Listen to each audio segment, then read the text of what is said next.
Hello and welcome back to Planet Nibiru. Today we are going to be talking about something completely different. For the last 9 months or so, I've been following the saga of the homunculus. These creatures are created by a home alchemist who basically does DNA testing in his basement. He creates these creatures by making a small opening in the egg and injecting sperm into it. He then seals it for about 40 days, and when he opens it, he gets a little creature that comes from the DNA splice. Today we will talk about this and what it means socially, scientifically, and how it relates to some of the subjects that we normally talk about. So, we'll start at the beginning. About 9 months or so ago, I was researching home alchemy, and in the course of that, I found some video from a guy who was a home alchemist and who had been having some results from his alchemy. Now, if you've ever investigated alchemy or tried it yourself, you'll know that finding any proof or results is a pretty hard thing to do. There are many people who claim that they have done this or that, but proof is fleeting at best. I have never seen a well-documented video for anything related to alchemy, so you can imagine my joy at not only finding proof and the well-documented video of the end result, but also the entire process laid bare on video for us. Although he and I were trying to do very different things with alchemy that were pretty much at the opposite ends of the spectrum, at least I know that someone out there is getting some results.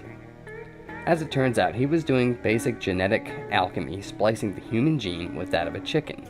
So he wasn't exactly turning lead into gold, but it was still darn interesting nonetheless.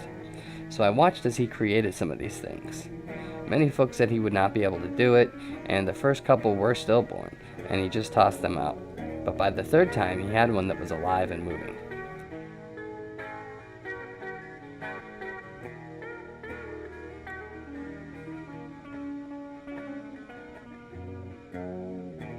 The third one was short-lived though, because it spit some kind of fluid out at him, which he called poison, and then he smashed it on the table.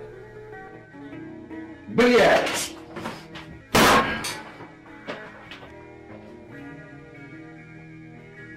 Ну, теперь он точно мертв.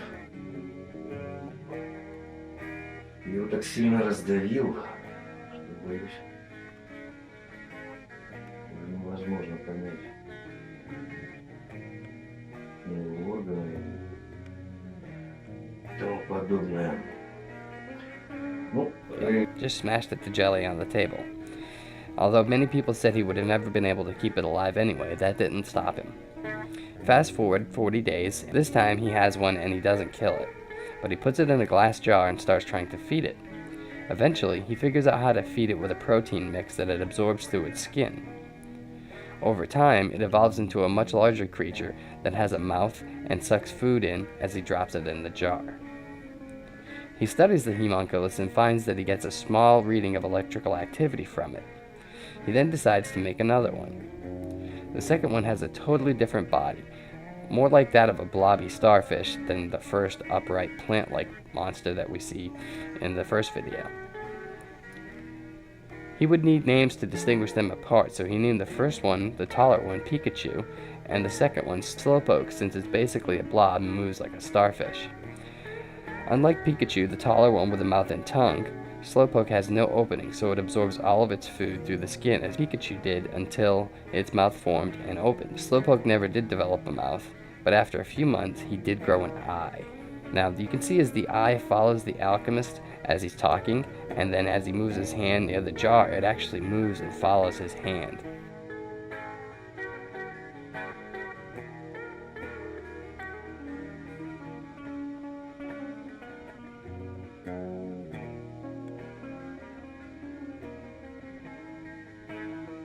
I was totally amazed when I saw this. An eye is a highly advanced feature that is very far removed from the blob-like starfish shape that we see in the bottom of the jar here. So this is a real breakthrough. The alchemist then decides to put both of the animals in an aquarium together to study their social behavior, and things really start to get interesting. As I watched, I would often wonder what the social impact was of what he was doing. Was it morally or ethically wrong to create these creatures? While scientifically, we cannot study the unknown without crossing some lines. But can we say the same thing socially? I also wondered at the feedback he got and how it was so very much like that we find in our own forums here. people trying so hard to debunk every little thing that we say and making very silly and base arguments that expose the fact that they have no idea what they are talking about, yet they say it like it is scientific law. He too was confounded by this. He simply asks, "Where are your experiments? What did you find when you tried it?" And of course, the answer is silence, because none of them have tried any of it. They just shout out catchphrases and buzzwords because that is all that they have. He comes to an interesting conclusion: that they are engaging in self-deception in order to keep their worldview of the outside world intact. They're going against everything that has been shown to them. They're denying what is in front of their very eyes to stay in their little sheltered bubble. Each time one of these creatures grows or displays a new behavior, it proves the naysayers wrong. The creatures are not alike and do not behave in any traditional manner that is known to him nor to me. Their behavior sometimes proves the alchemist wrong on his assumptions as well. And that just goes to show that we are all learning things as we go, and at least some of us are open-minded enough to see and recognize these things for what they are. We are very lucky to be so inquisitive and open-minded. Many people believe that if it's not taught in school, it couldn't possibly be real. And if it's not on television, it couldn't possibly exist. This is the same crowd that believes every single thing that they see on television. They won't question the news, they won't question the government because they would never lie.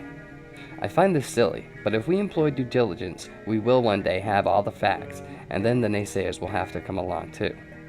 So that's the story on the homunculus, and if you want to hear more about it, don't forget to smash that like and subscribe button.